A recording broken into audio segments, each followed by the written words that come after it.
Hello everyone, I'm Santiago, and today I'm gonna be testing Hellblade Senua's Sacrifice on the GeForce GTX 1060, 6GB for FPS monitoring. I'll be using CAM. If you want to download this software, there's a link down in the description. And if you enjoy the content and want to support the channel directly, there's a link to the Patreon page down in the description as well. So Hellblade Senua's Sacrifice, I'll be doing 1080p, 1440p and 4K, using both a G4560 and a Ryzen 3 1200 overclocked to 3.9 GHz. To skip none of those sections of the video, check the description below. So first I'll show you 1080p, trying to get 60 frames per second. Using very high settings, and I won't be able to maintain 60 frames per second consistently, but at least I will be over 50 frames per second, which I consider to be still very smooth. Without an FPS counter, I honestly don't notice much of a difference. Then I will overclock the GTX 1060, more details down in the description. Then I'll test the same thing on 1080p, but this time I will overclock the GTX 1060. More details down in the description. After that I switch to 1440p using the highest settings to see if we stay over the 30 frames per second. Then I once again overclock the GTX 1060, but this time trying to stay at 60 frames per second at 1440p. And finally at 4K I wasn't able to maintain 30 frames per second on effect heavy scenes.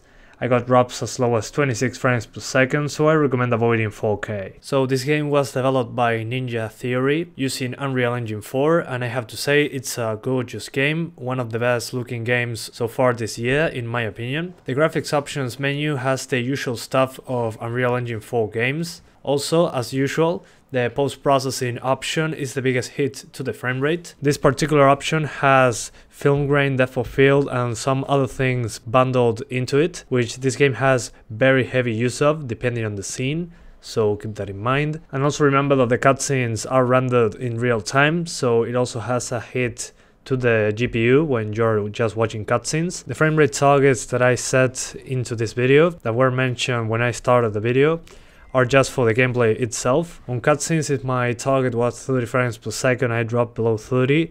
I don't really mind, since it's a cutscene, you're not really controlling the game there, so remember that when watching this video. Other things that I recommend if you want a higher frame rate are playing with shadows and effects, those two options, to get some extra FPS. Other than that, just lower the other options I didn't mention in groups to get more FPS, since those individually don't give a huge performance boost when lowered. The place that I tested was the first fight in the game. I showed the very end of a cutscene heading into a fight with some creatures. I chose this part in particular since it has heavy use of post-processing and effects, which was a huge hit on the GPU. There are other areas of the game that when they are loaded for the first time, there is a hit on the CPU usage spikes, then after a couple seconds it goes back down, but the FPS hit isn't as big as here on those CPU bound moments. When entering certain areas I also had a few sudden FPS drops, but that's when the game saved the progress or just when a big area was instantly loaded into the game. An SSD in that case will help out. Other issue that I ran into was on cutscenes. Sometimes they can randomly have the audio out of sync. Not sure why it happens, but it was totally random since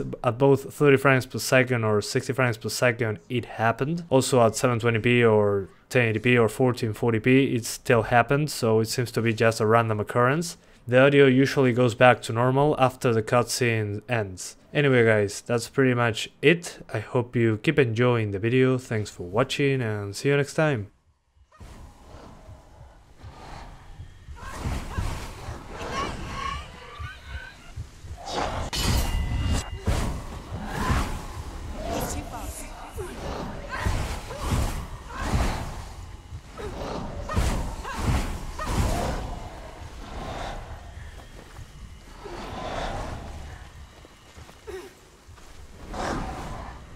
Behind you! Watch it!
Find a good position. Don't let them surround you.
Take him down!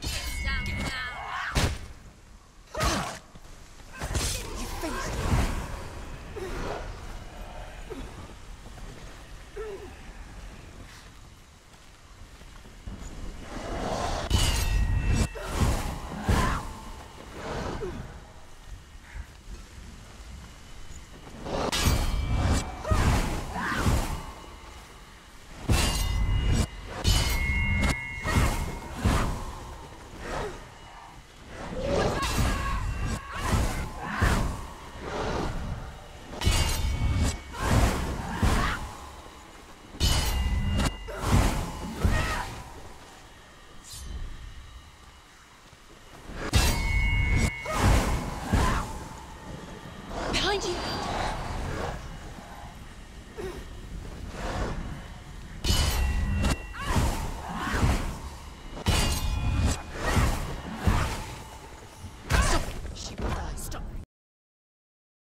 Winning.